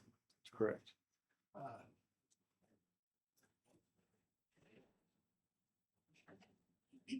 Do you have any reason to believe that Chief Urso was the one responsible for making that selection? Promoting him to sergeant? Yes. Yes. Was there any other candidates who could have been appointed to that position? Yes. Who's that? Marty Tokanen according to the email. And do you know how it is that Officer Maroney was selected instead? I was not acquainted with that process, no. Okay. So although you're making these allegations, you have no evidence to back it up. As I've already testified to, I asked him about the process. I was told there would be a written test after we put our interest in. That was not the case. you have expressed concern about other officers bringing people in, especially into the dispatch area, correct? Correct. All right. Perhaps I misheard you. Did you testify this is a fairly common thing? Yes. All right. Given that it's a fairly common thing, when's the most recent time this has happened? I don't know. I haven't worked there since July 1st. Okay. When's the most recent time it happened while you were still there? No idea? No. Okay.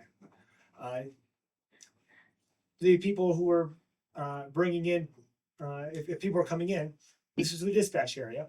Did you report this to the sergeant in charge of the dispatch area? No. All right. Is there a particular reason why you did not report this to the sergeant in charge of the dispatch area? Because it's been common practice throughout my career. If it's been common practice, what makes you concerned about it now? I've always been concerned about it. But you never reported to anybody. No. Now, you did state mandatory training in 2022, 2023, and 2024, correct? Yes. At no time did you feel like this was an issue worth raising at that point in time, though, correct? I'm sorry. At no point in time after going to those state mandated ethics training in 2022, 2023, or 2024, did you feel it necessary to report to these concerns at that time, I correct? believe it was reportable, but I believed that nothing would be done. So you didn't report? No. Okay. You can understand why it would come across as self-serving to bring it up now. No. Okay. You suggested that Officer Brothers wasn't properly disciplined out of a traffic stop. Correct. Now, did you have any role in the discipline? No. Do you know that Sergeant Dunn was in charge of that discipline? Yes. Do you know that Sergeant Dunn, do you have any evidence to suggest that Sergeant Dunn was not given free rein to handle the matter as he saw fit? Beyond what I was told, no. Did Sergeant Dunn tell you anything? No. I've known Sergeant Dunn going back many years with his days with Garrettsville and that sort of thing. Do you believe that anyone could tell Sergeant Dunn how to do his job? Yes. Okay. Chain of command. Chief of police. All right. Do you believe that Sergeant Dunn did not handle his job appropriately? I believe he attempted to. Okay. And do you have any evidence to suggest there was any interference in that discipline? No. Okay. Are you aware that Sergeant Dunn did his own documentation for his investigation? I have no idea what Sergeant Dunn did. But you're willing to make that accusation nonetheless? Yes. Okay. You brought up the fact that Officer Brothers was put on administrative leave. Yes. Now you're aware of how that case was resolved, correct? No.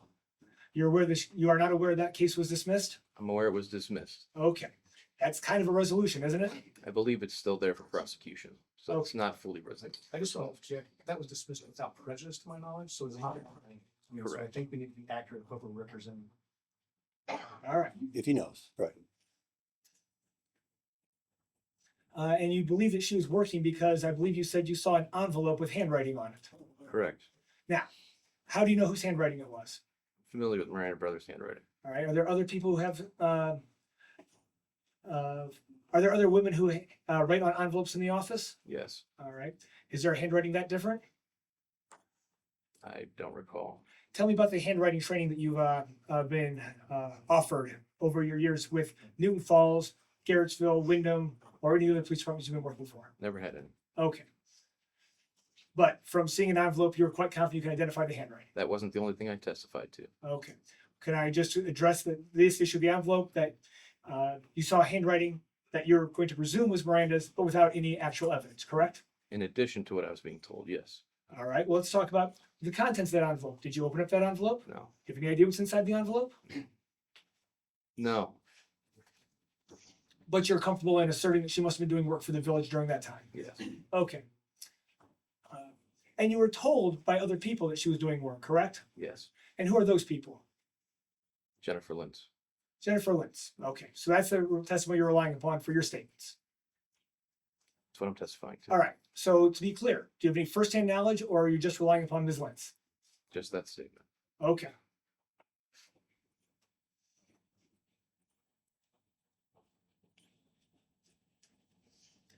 Now you believe you were hired to cover the night shift, correct? Correct. But it didn't quite work out that way. Seems that way. Okay. Did you want to be the on-call night officer? I'd volunteered to take them, but I didn't want to be the on-call. I wanted to help fill in shifts, yes. How far away do you live from the Village of Mantua? At that time, I lived approximately 5 to 7 minutes All right. And at that time, how far did Officer Brothers live from the Village of Mantua? across the street. So if there was an emergency, who would get to that call faster? Brothers. So do you believe that it's better for the village to have somebody who can respond in minutes versus miles? Yes. Do you believe the fact that the village is safer by having someone respond in minutes rather than miles? Do you believe that's also a violation of the nepotism policy? No. Okay. So though you were concerned about that, you do agree that it was the right choice. Yes. You testified to the nationwide shortage in police officers. Are you? Well, you talked a little bit about it. Are you aware there's a nationwide shortage in police officers? Yes. Is there anything that makes Mantua immune from that shortage? Do you agree that it's important to cover the road shifts before any other shifts? Yes.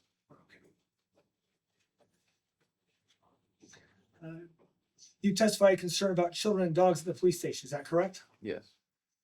Now, do other people have children or dogs? Lots of people have children and dogs, yes. Okay. And are any of them bringing their children and dogs into the police station? Beyond what I've testified to, I don't recall that now. Were you ever familiar with a council member named Marty Hura? Yes. All right. Did he have a dog? I think he might have had 2. Yeah. Okay. Did he bring his dogs to the police station? Not that I recall. I've never seen Marty at the police station. Okay. Were you aware of anybody else that would bring their children to the police station? No. Were you aware of Sarah bringing her dog to the police station? I don't believe so, no. Is this another thing you just don't remember? Yes.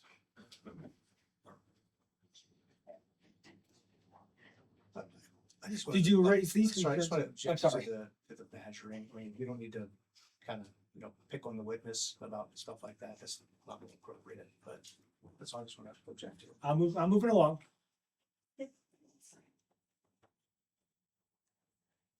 These concerns and dispatch, again, you testified you did not bring these up to the supervising sergeant at any point in time, correct? Correct.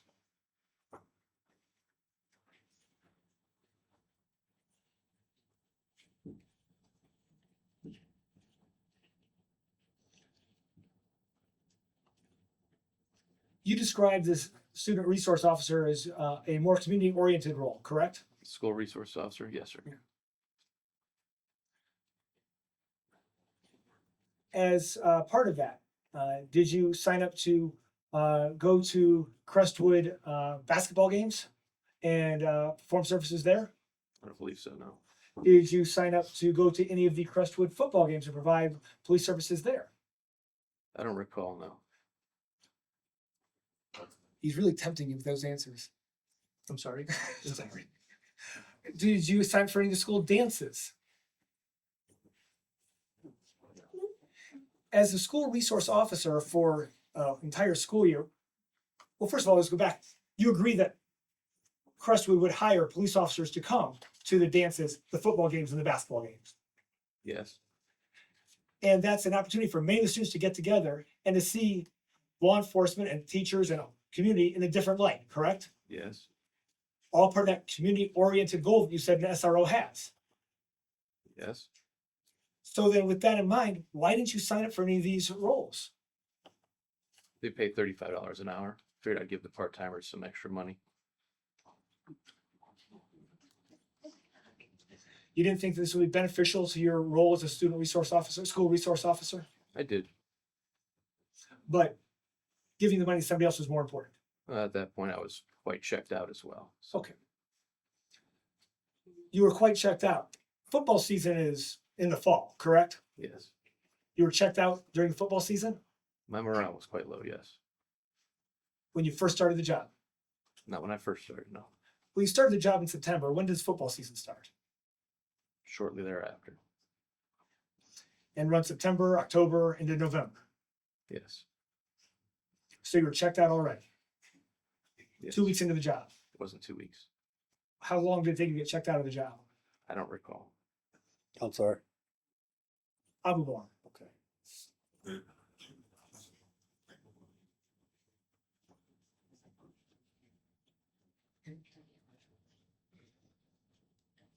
Were there ever vacancies for the position of being a police officer at the basketball games?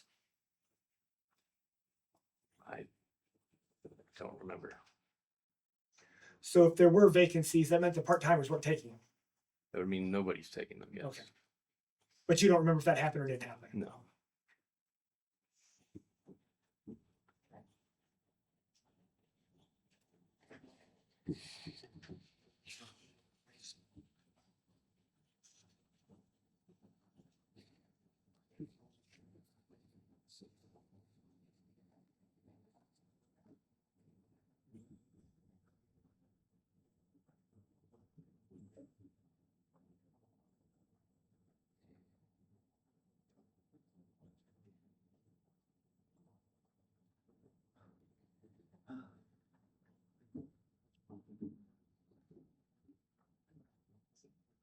In 2025, did you still want to have a full-time road position with the Manway Police Department,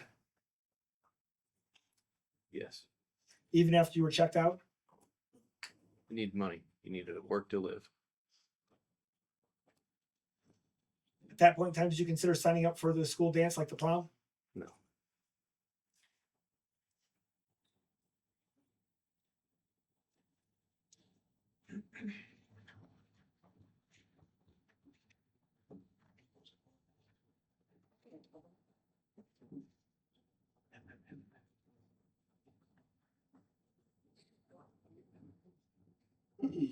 One second, please.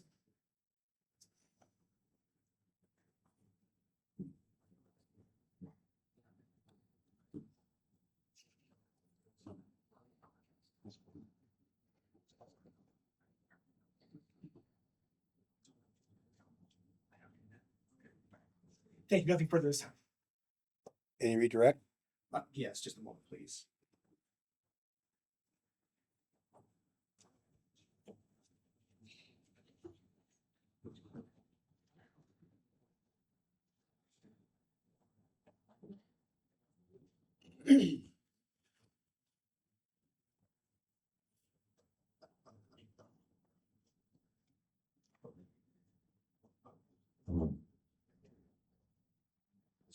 Officer Vicich, first of all, thank you for coming here this evening, and, answering the questions that were directed. I do have follow-ups here. I know sometimes it is uncomfortable when you're sitting to testify after a long day of work. You were at training today too, weren't you? That's correct. All day training? Yes. Okay, it's a long day. So it's understandable in the evening, people can be tired, especially when you're getting badgered. So, but let's just focus on some cross-examinations here, or actually some follow-ups of your cross-examination, I should say. So let me go back here.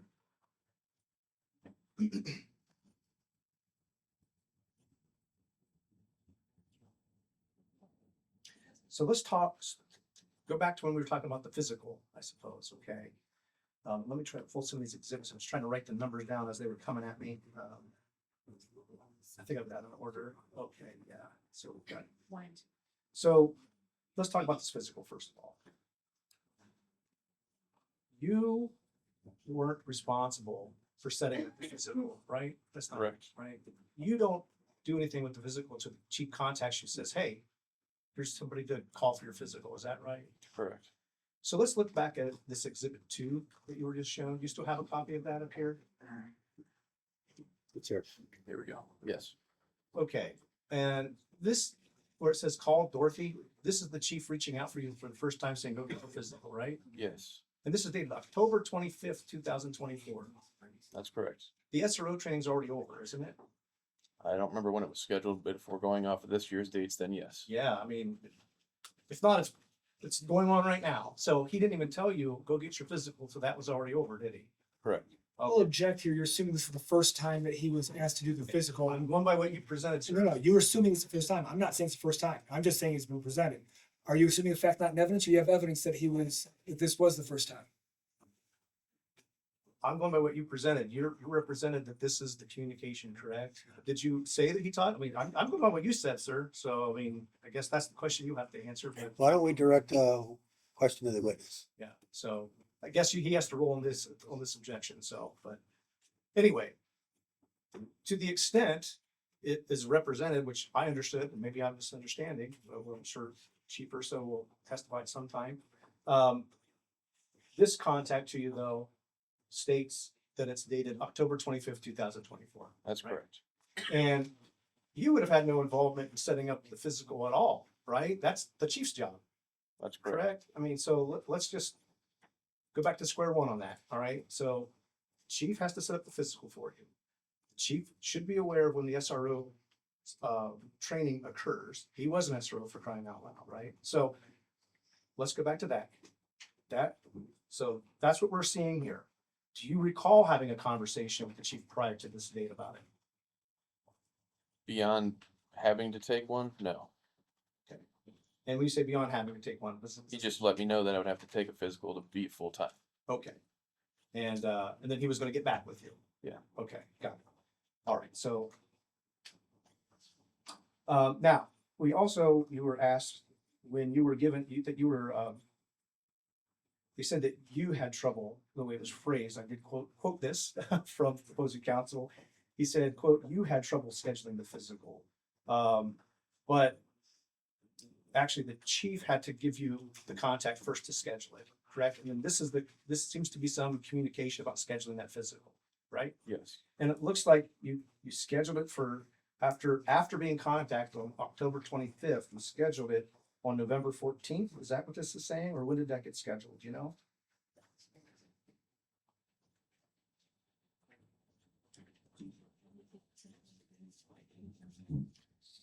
It looks like UH called me for the stress test after I made those phone calls to this Dorothy here. Okay, it looks like that says November 14th at 8 a.m. your schedule. That's what it says. Yes, that's correct. Okay. So, and it says that she called, meaning she called you back to schedule, UH did, yes. to confirm it, right? Yes. That's pretty quick turnaround time, isn't it? That's like about a 25th to the, I'm sorry, when he was Oh, contacted? yeah. So yeah, you were contacted on the 25th and it says that it was scheduled on the 14th. You have to schedule these with the people you're talking to, right? Yes. And it's a doctor's office, right? So, okay. So I just wanted to go back and qualify that. Now it says that you were given an order to schedule your SRO training. You were given that order though, was it in March or when were you given the order to schedule it? I don't recall when I was ordered to schedule it. I just remember the vacant position that was left open. But it would have been after November 14th because you wouldn't have had your physical by then, right? Correct. So the chief couldn't have ordered you to schedule something before you were qualified for it. Correct. And he didn't schedule it until you didn't go get scheduled. At least according to this document, you weren't contacted with a name to go visit until October 25th, right? Correct. Okay.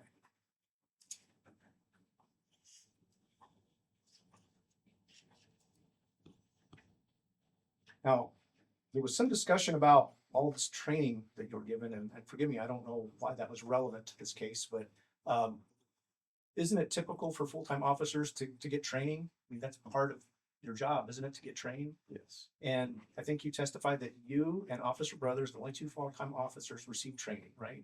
Yes. Okay.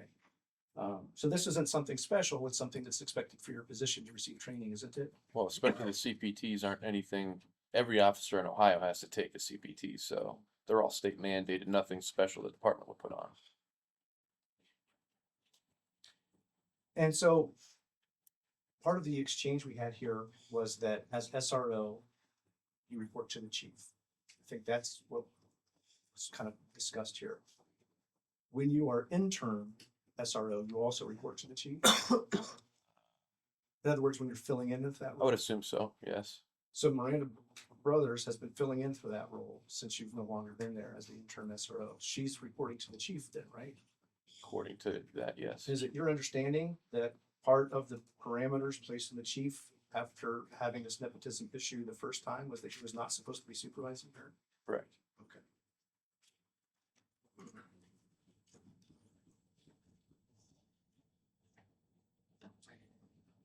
And when we talked about this diversion program that they were saying they were meeting about, you did indicate that as SRO, you would be involved, and I think we were talking about the implementation possibly, or you would be, but if they were talking about, it sounds like the creation of the program, if I understand what you all were talking about. Why would Miranda Brothers be involved with that meeting? I have no idea. Okay. That doesn't make sense, does it? No, sir. Okay. And this was a meeting with the principal, I think is what we were talking about. It was a superintendent. The superintendent? Yes, sir. You're saying, okay.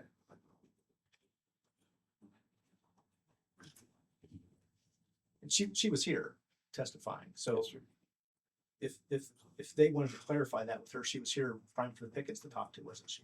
Yes, sir. And they chose not to until she was gone. All right. Let's talk about Exhibit 6. So there was some indication, and I know you don't handle the timesheets or approval, but let's look at this here. You were given the timesheet Exhibit 6 that has the mayor's signature on it, or it's represented to be, this is Chief Urso's vacation, right? Yes, sir. Does it say on here, I'm going on vacation with Miranda Brothers? No, It doesn't say anything, just vacation, right? correct. So based on this, there would be no reason for the mayor to know he's going on vacation with her, right? That's correct. Okay, so let's look at Exhibit 7. Exhibit 7 is not signed by the mayor. Correct. And this is in 2025. This would have been after supervision of Miranda Brothers was no longer under the mayor. Is that your understanding too? Correct. And for the record, this also doesn't say, I'm going on vacation with Chief Urso, does it? No, it does not. Okay.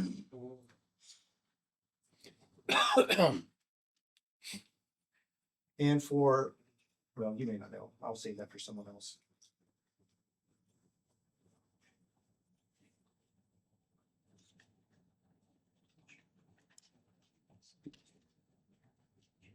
So when we were looking at Exhibit 8, and which is this schedule here, when I'm understanding this is when Chief Urso and Miranda Brothers were on vacation together. And, they were indicating that, you had to take some time off and you were getting a little chastised for that, which I don't understand, but I know you said you didn't recall, but did your mother also have some surgery around this time? I know she was having health issues. I don't remember the exact days. Okay. So you taking time off, however, is irrelevant, isn't it, to them going on vacation together? Yes, sir. Okay.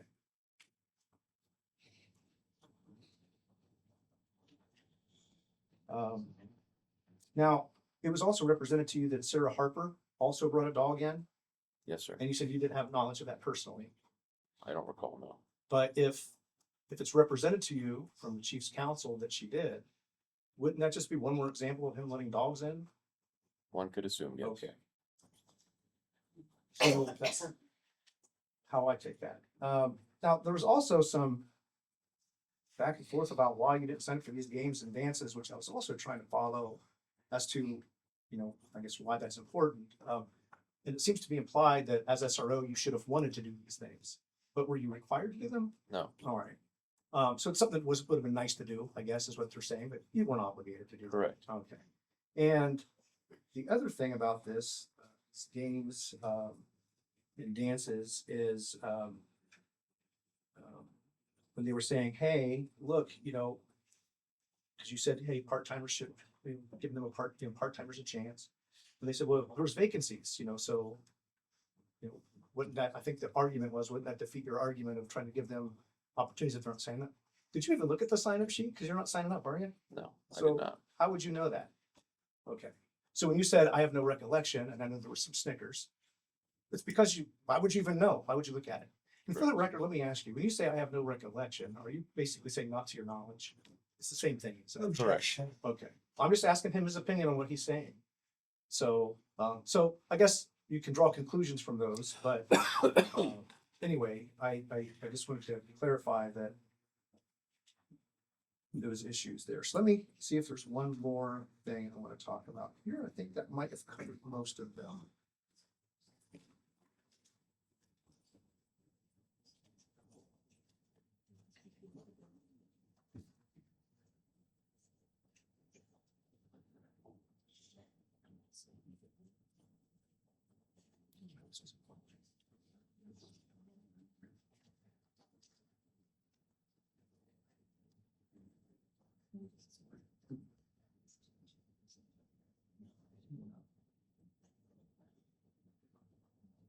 Okay, I don't think I have anything more for you.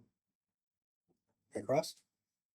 Do you know where the sign-up sheet is for overtime details such as basketball games, football games, and school dances? Yeah, on the back of the timesheet on the clipboard And where is that located? in the dispatch area. Do you ever walk by there or just no interest whatsoever? I'm sorry, what? Did you ever look at that sign-up sheet or you just had no interest whatsoever? Football games, I had an interest, but nothing else, no. And your testimony was that you never looked at it because you didn't want to do those jobs anyways. Correct.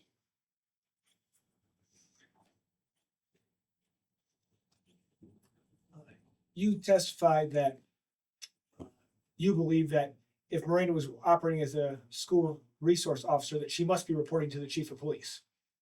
Stand to reason, they're both on days together, yes. Okay. Are you familiar with the policy that was drafted, working with the village solicitor predating Mr. Mason, and the mayor regarding how they were going to work together with Officer Brothers and Chief Urso? Were you familiar with that document? No, Are you familiar with how that document states that the sergeant would be the one supervising her? I know there's some plan in place, but I'm not familiar with the document now. Are you familiar with the fact that the village council, in fact, actually passed a resolution regarding who would be supervising her?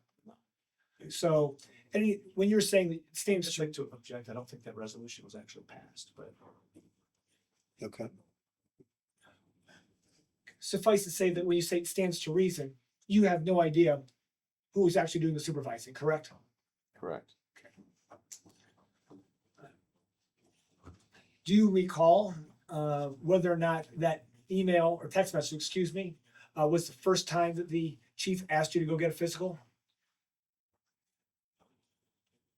I do not recall that, no. Okay, so quite possibly that when you got the notice you were being made full-time September 20th, that you were told right away, you need to get a physical. Then I would have done so. And quite possibly that the fact that it's now being sent to a text message is just further reminding that this has to happen pronto, correct? well, I guess objection how he's assuming facts not in evidence. It's not by the way this is worded, no, I would not Okay. assume. Yeah, let's stick with the facts, right, okay? Do you have your own doctor at any point in time? For just general healthcare, Yes. I have in my life, yes. And did the Mantua Police Department have to delay your getting your physical because of another family health concern? I don't recall that. Okay. Based upon the questions you were asked by counsel, you do now recall that your mother had a health concern which caused you to take time off during the same week that others were on vacation. As I testified to, my mother was having health issues. I don't recall the exact dates. Okay.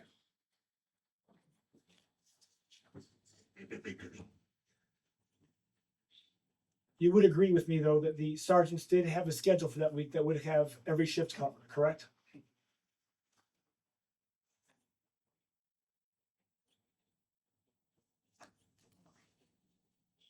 Would appear that way, yes. So the sergeants did their job, correct? Would appear so. And there was nothing inappropriate about the chief taking his vacation, correct? I don't know if it was inappropriate or not. There's nothing inappropriate about Miranda taking her vacation at the same time. Again, I don't know if it was inappropriate or not. All right, nothing further. Counsel? Questions? I do. First, I just want to say I really appreciate the work that you do, and I appreciate you coming forward with your concerns. This is not my forte, so if I'm asking questions that aren't appropriate, just let me know. Would you say that there's maybe a fundamental lack of professionalism and respect in our police department? Absolutely. Is it something that the chief has tried to course correct? No, I believe he's made it worse. What about the mayor? I believe that I don't always agree with Tammy on things, but I believe she has done things in her to do the right thing and correct that, yes. Did you not come forward with your concerns originally because there wasn't somebody to really put the effort into trying to bring the department to where it needs to be? Correct. Officers can damage their careers, so we have to be careful when we bring things to light. I know myself and other people in this department have not come forward because of that in the past. My last question, did Officer Brothers at any time express to you a desire to have the SRO job? Yes. Thank you. Okay, next witness.